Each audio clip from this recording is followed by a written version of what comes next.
It's the dictionary. It's the dictionary. It's the dictionary. It's the dictionary. It's the dictionary. It's the dictionary. It's the dictionary. Hello, word nerds. Welcome to the dictionary. My name is Spencer, if you didn't know that. Spencer. So many sounds. Today is January 29th, 7:07 a.m. That's when I'm recording this, and that's not when you're listening to this or watching this on YouTube. Yes, you can watch this on YouTube now. Go over there and watch all these videos. Just play them all. Hit the playlist. Just let it play all day. Play all day. That's what we want to do. We don't want to work. We want to play. We want to bang on the drums all day. The first word in this episode is ergonovine. Ergonovine. ERGONOVINE. Ergonovine. Noun from circa 1936. This is an alkaloid, C19H23N3O2, derived from ergot and used especially in the form of its malleate as an oxytocic. And of course, I definitely don't know what any of that stuff means, and we're going to learn about ergot real soon. Did we have anything related to ergots in the previous episode? I don't know. It's been some days since I recorded that. Let's keep on going. Now we've got a sound effect. The next word is ergosterol or ergosterol. Let's see. This is a noun from 1906. It's another chemical thing. This is a crystalline steroid alcohol, C28H44O, that occurs especially in yeast, molds, and ergot, and is converted by ultraviolet irradiation ultimately into vitamin D2. Vitamin D2. I don't know. It's getting irradiated from the ultraviolet light. The sun is putting out some ultraviolet light. It's converted by ultraviolet irradiation into vitamin D. Okay, so I think that when you're out in the sun, you're getting your vitamin D, so that's probably related to this. The ultraviolet changes something into vitamin D. It's a crystalline steroid alcohol. I don't know. I don't understand what any of this stuff is. I didn't go down that scientific route. Next is ergot or just ergot. Either one is fine. ERGOT. I've definitely heard of this, and we've seen it already in these first two words, but I can't remember what it is, so let's read it. Ergot, noun from 1683, number 1, the black or dark purple sclerotium of fungi, the sclerotium of fungi that occurs as a club-shaped body replacing the seed of a grass like rye. And then also a fungus bearing ergots is also an ergot or an ergot. So the fungus can be the ergot, and the things that come from it can be the ergots. And black or dark purple, it's the sclerotium of the fungi. And I need to look up what a sclerotium is. SCLEROTIUM.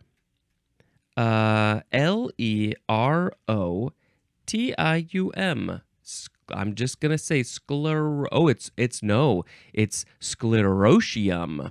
Sclerotium. Yeah, I mean these what do they look like? What do they look like? They look like little balls that are coming from the thing.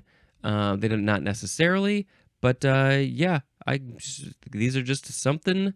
Now here's a potato with Sclerotium rolfsii, so that looks like a specific kind of fungi. All right, yeah, it's fungi related. So that was number 1. The genus name is Claviceps.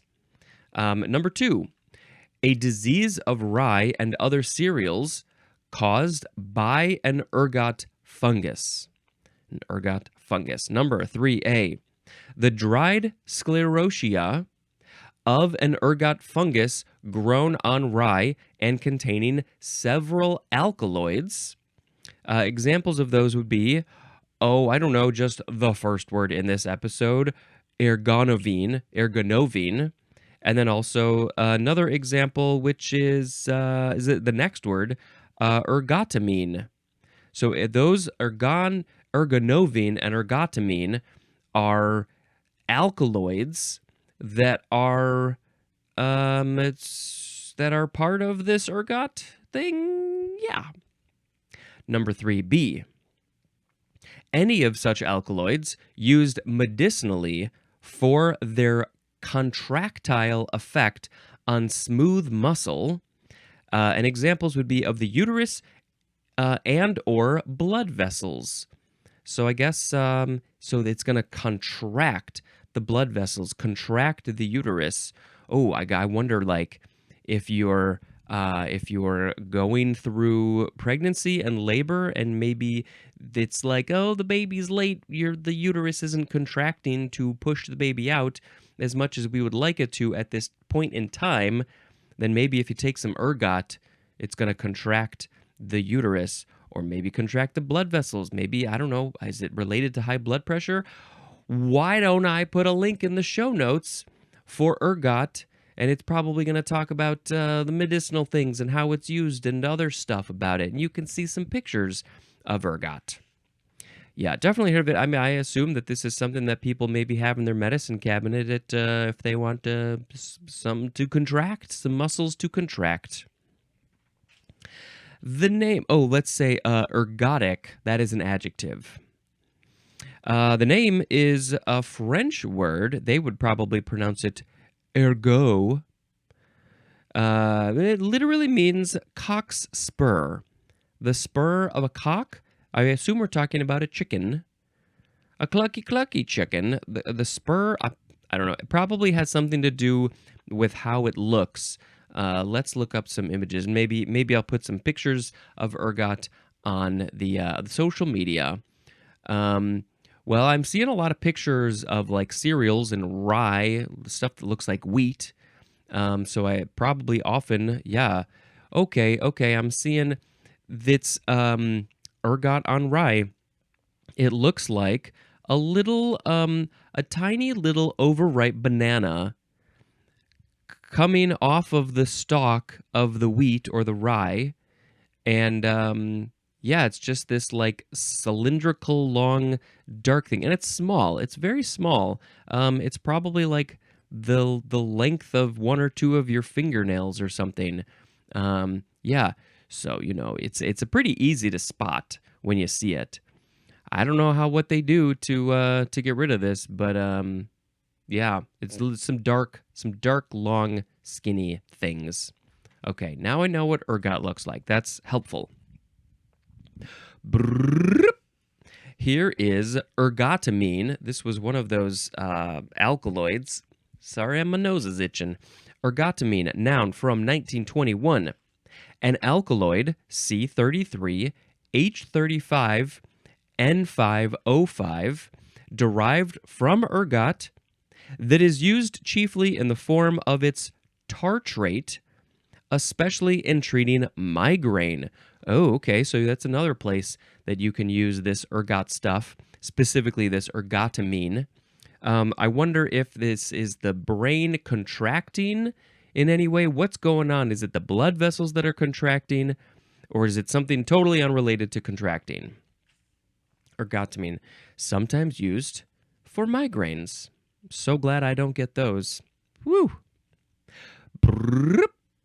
Next is ergotism.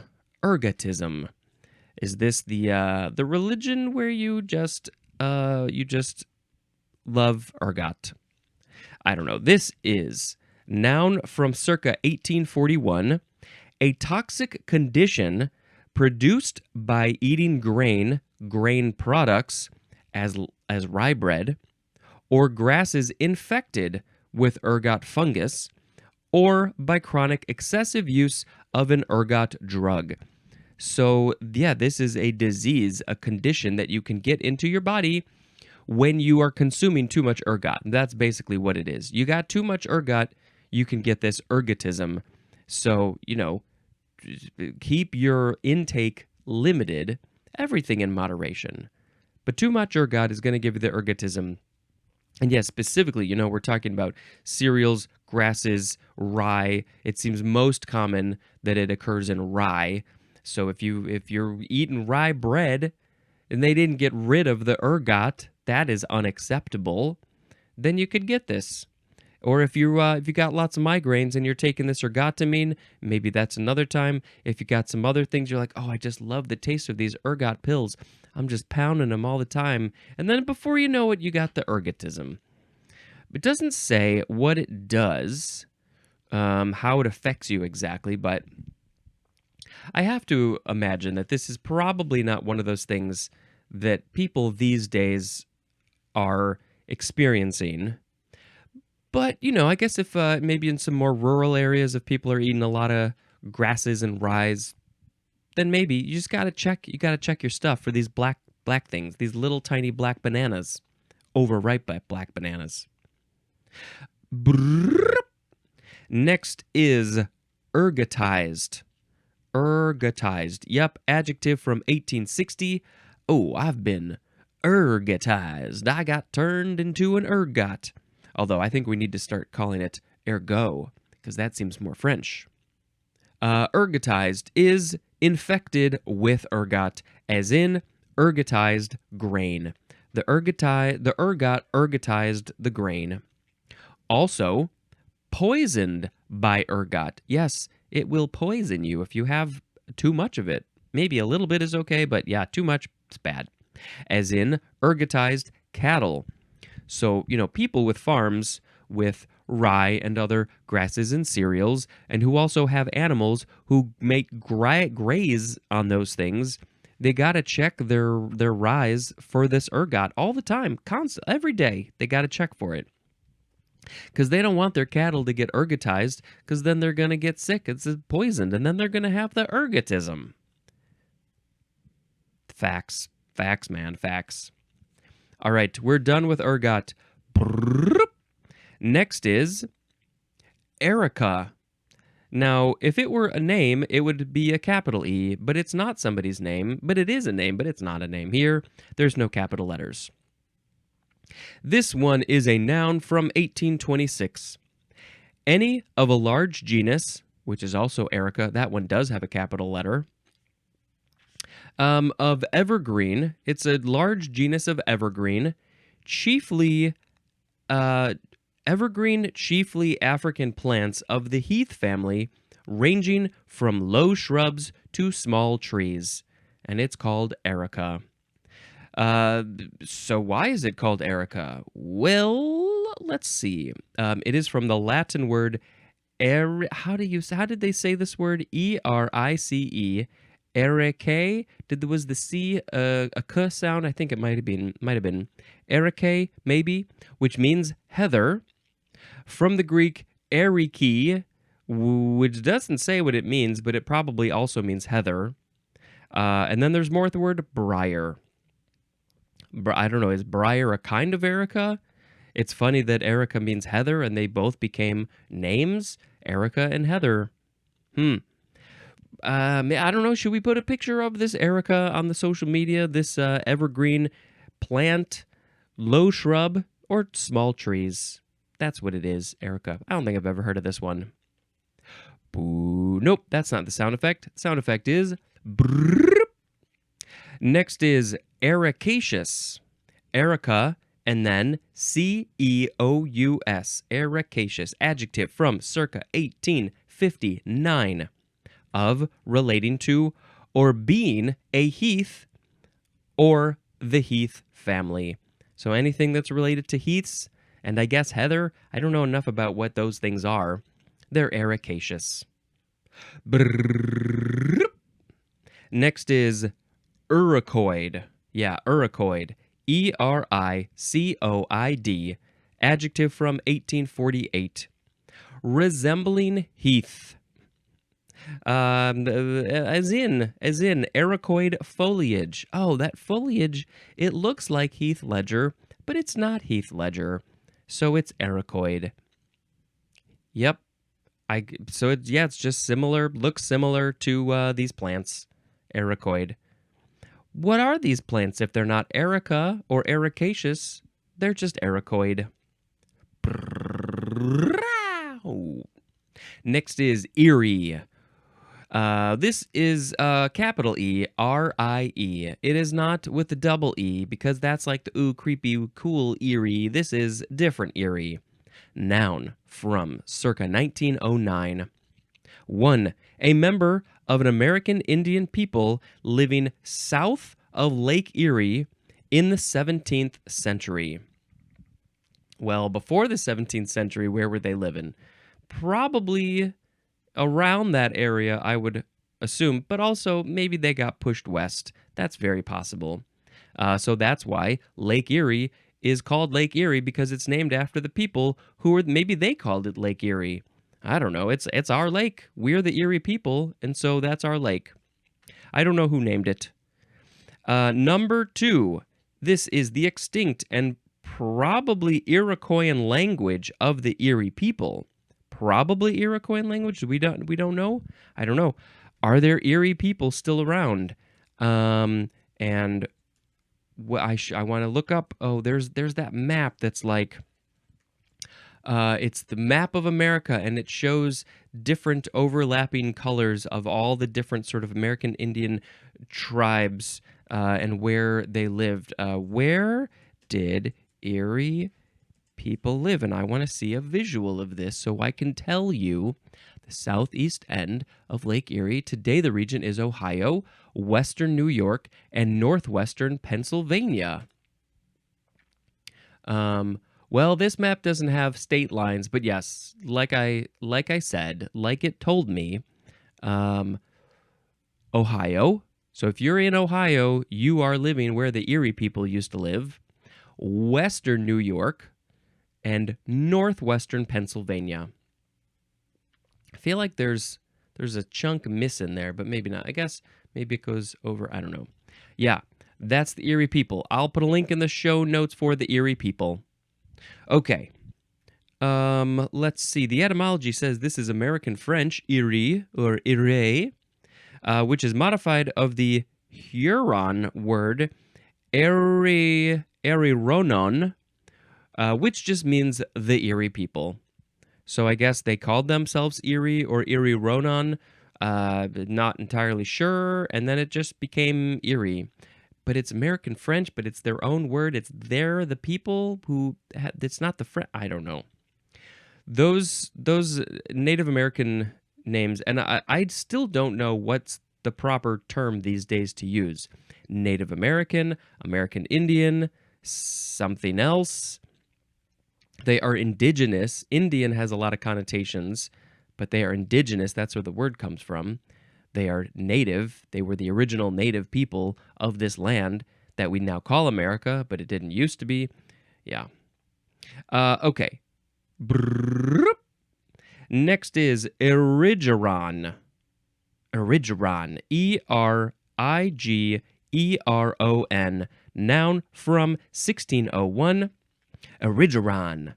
Any of a widely distributed genus of composite herbs with flower heads that resemble asters. I wonder if that's like a star.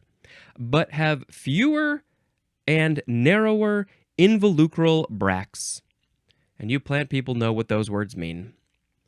This is a Latin word which means groundsel, from the Greek word erigeron, which is from the Greek word Erie, E-R-I, which means early, plus geron, which means old man.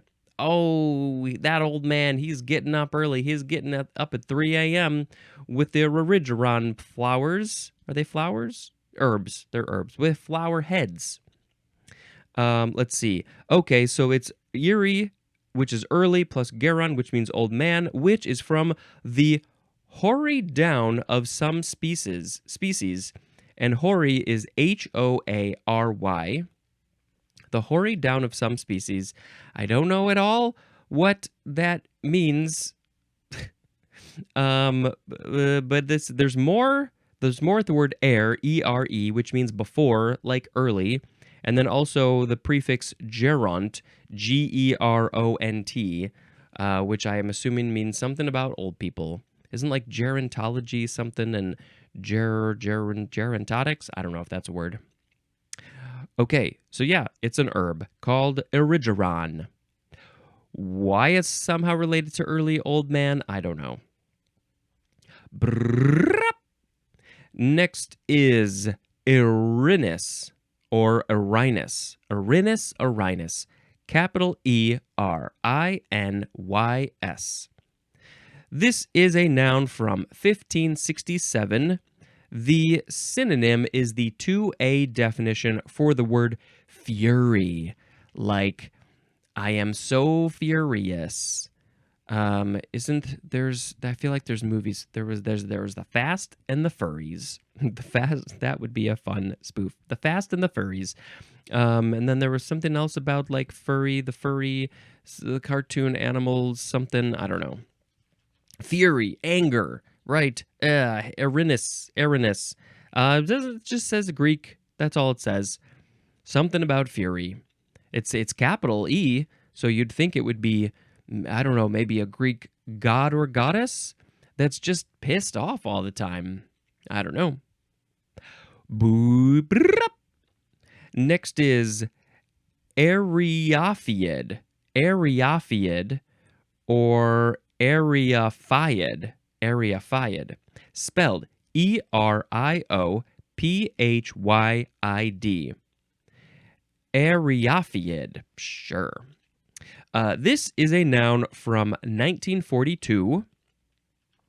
Any of a large family of minute plant-feeding worm-like mites that have 2 pairs of legs and include gall mites and rust mites. And Eriophiid is also an adjective. So they are mites. That's what these things are. But they are worm-like, so they're probably very skinny and long. Maybe like ergot. That's also skinny and long. But they're not worms in the sense that they have 2 pairs of legs. Do they have any arms? Do they have any other appendages? Let's look up a picture. Ooh-wee. I love looking up pictures because I'm a visual person. And I need to know. Well, there is a picture of this, one of those electron microscope things because they're very, very tiny. Super tiny. Although this one says Eriophiid mites, and those I can see with my plain eye on a leaf. There's lots of those. But yeah, some of these are these electron microscopes. So, well, I don't know. I guess they kind of look like I don't know if it's like a tick. They've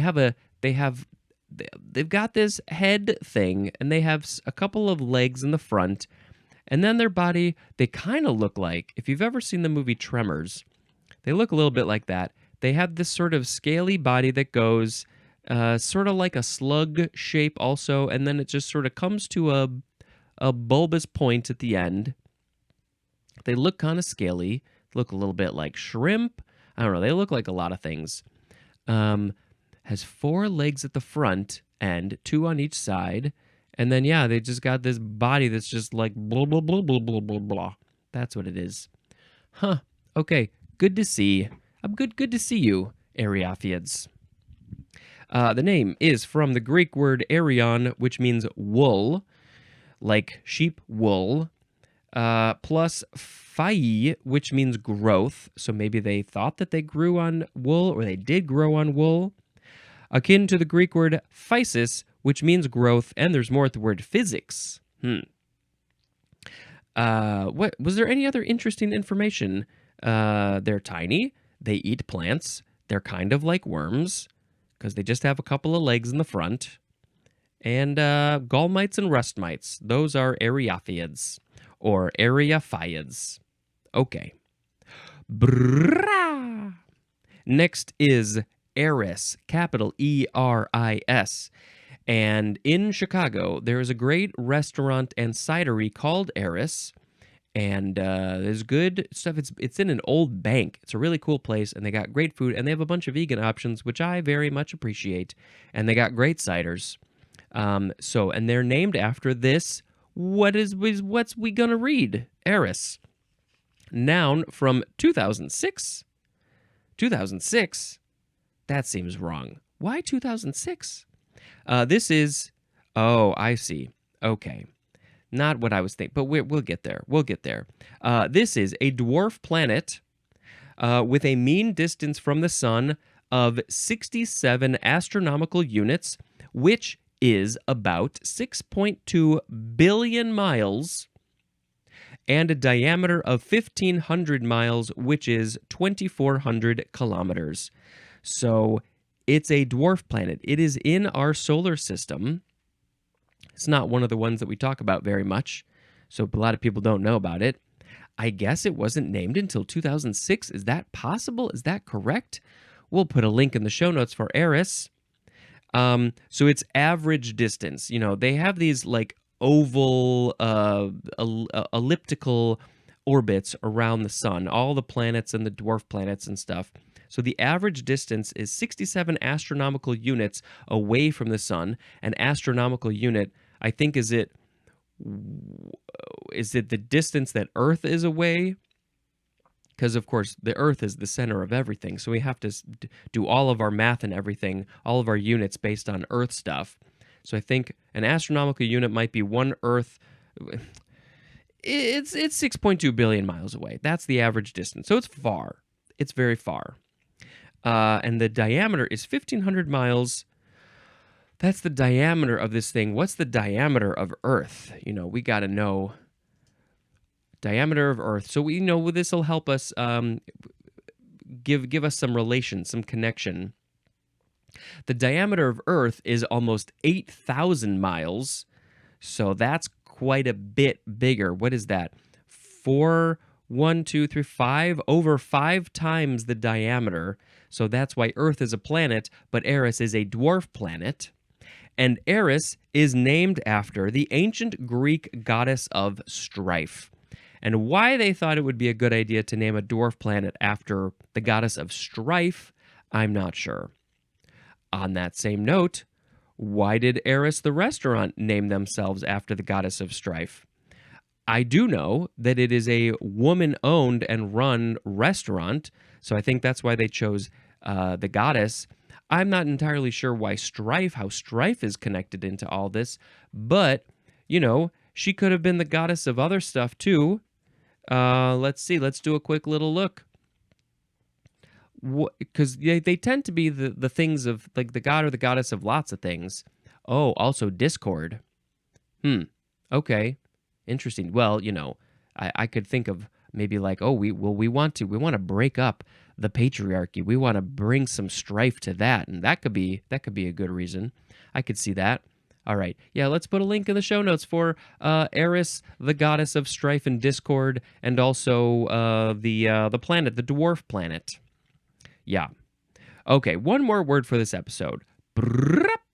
We have ERISA, all caps. ERISA, abbreviation for Employee Retirement Income Security Act.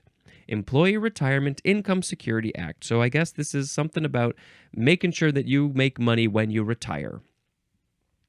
And if I retire, I would like to still be making money until I go sleepy time. All right, I need to pick a word of the episode. So today we had ergonovine, ergosterol, ergot, ergotamine, ergotism. No, that's not. Ergotism? Is that it? Oh, yeah, that's how. Ergotism. Ergotism. Yeah, that's it. That's too much ergot. Ergotized, Erica, ericaceous, Iroquois, Erie, erigeron, erinus, that's fury, eriaphiid, eris, and ERISA, or just ERISA. Let's see. Ooh, which one should I pick? Let's just pick ergot as the word of the episode because it's a fungus. Ergot is a fungus. You can use it medicinally to contract some muscles. Yeah. I don't know why I always go into this sort of loungy thing. Whatever. Ergot is the word of the episode. And let's just take a second now to talk about a movie that I watched, because that's what somehow, for some reason, happens at the end of these episodes.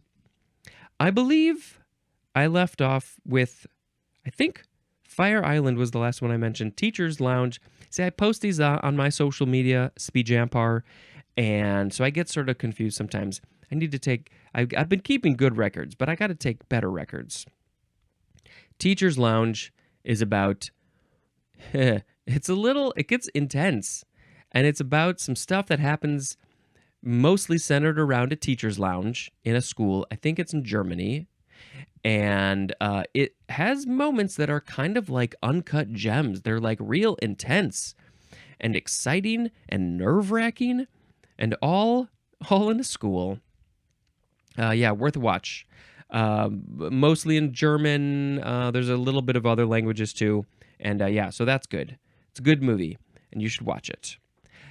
This is the end of the episode. Thank you so much for watching it and consuming it and listening to it and seeing it with your eyes. And come back again. This has been Spencer dispensing information. Goodbye.